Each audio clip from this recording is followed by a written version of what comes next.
thought it's been 7 days since we played, and obviously when you leave Maui, there's a tendency to get a little Polynesian paralysis, and so that's the reason why the 7-day wait before you'd start to play again.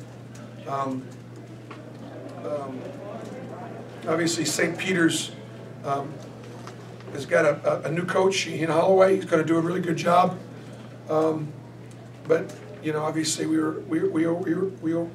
were overmatched, and but our kids didn't play to play the opponent.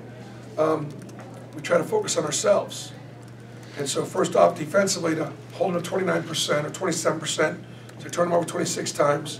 I thought we did a good job guarding. We were accountable with our schemes and made plays. And I think that was 16 steals. You're trying to make plays defensively.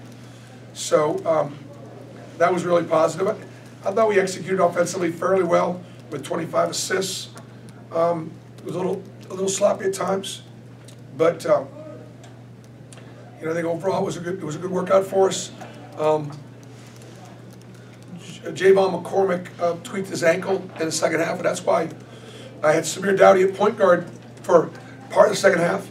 He had 5 assists, 1 turnover in the day, and it was good to get him out there because we've got to develop a little depth at the position. Bruce, can you talk about your defensive intensity, particularly early in the game? Yeah. Hold on 1 second. Excuse me, I'm sorry. I thought the defensive intensity was good. We gave him 14 offensive rebounds, so we probably could have checked out better. You try, obviously, to make plays and schemes, and there are times when our guys would get exposed. They had a foreman that drove by our foreman a few times, which was an issue. And then when they did get in penetration, we do a good job of protecting the room with our shot blockers.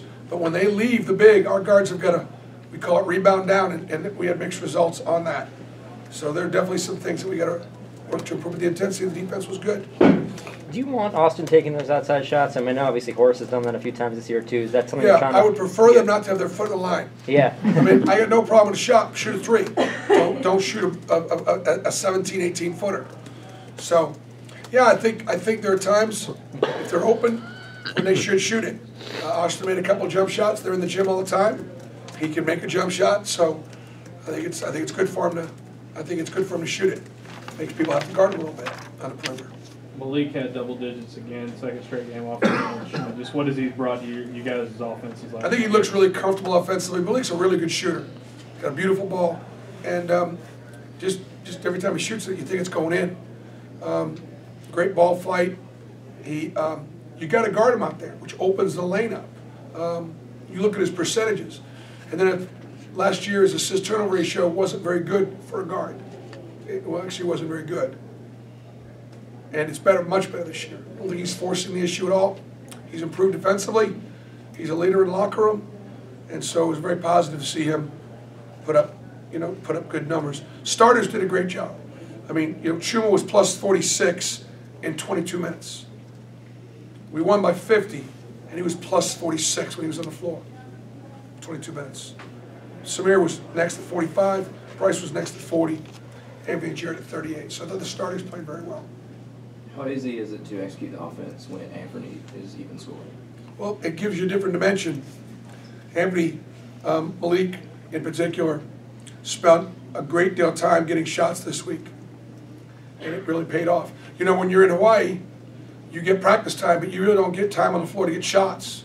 And so these guys sometimes get conditioned as rhythm shooters, and they need a couple hundred shots to day before the game, day of the game, just to kind of feel good about it. So, it was good. Especially, we shot the ball very well from 3. Got to improve in the foul line. I don't know if I mentioned that, but I'm concerned about a free throw percentage. It's not good.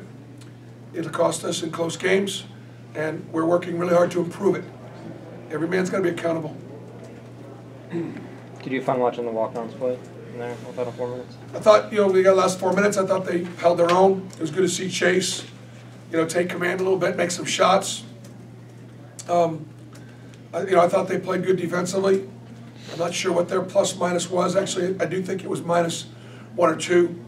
But I expect those guys to go out there and play. They earn the right to be there. I love how our bench responds to their being out there. I love how our students respond to their students being out there. Because they know how hard those guys work. They know how much time they put in. So I was happy for all of those guys to say we got to get some clock. I want to thank our students again for a tremendous turnout, once again. And I encourage our fans, you know, they're going to be just, SEC games are going to be a hard ticket. It's going to be an expensive ticket. It'll be a tough ticket. You can get tickets pretty easily right now to the next few games. And I just encourage our fans to take advantage of it. We play we play UNC Asheville Tuesday night. They were an NCAA tournament team a year ago. We played Dayton, a really good Dayton team, on Saturday, the 8th. And then we still have tickets available in Birmingham on December 15th up at Legacy Arena for UAB. And then Murray State would be the following Saturday. So we got some tough opponents coming up, but we have some really good opportunities for our fans who are going to have a hard time getting tickets to the SEC to get tickets to these next few home games and the game up in Birmingham.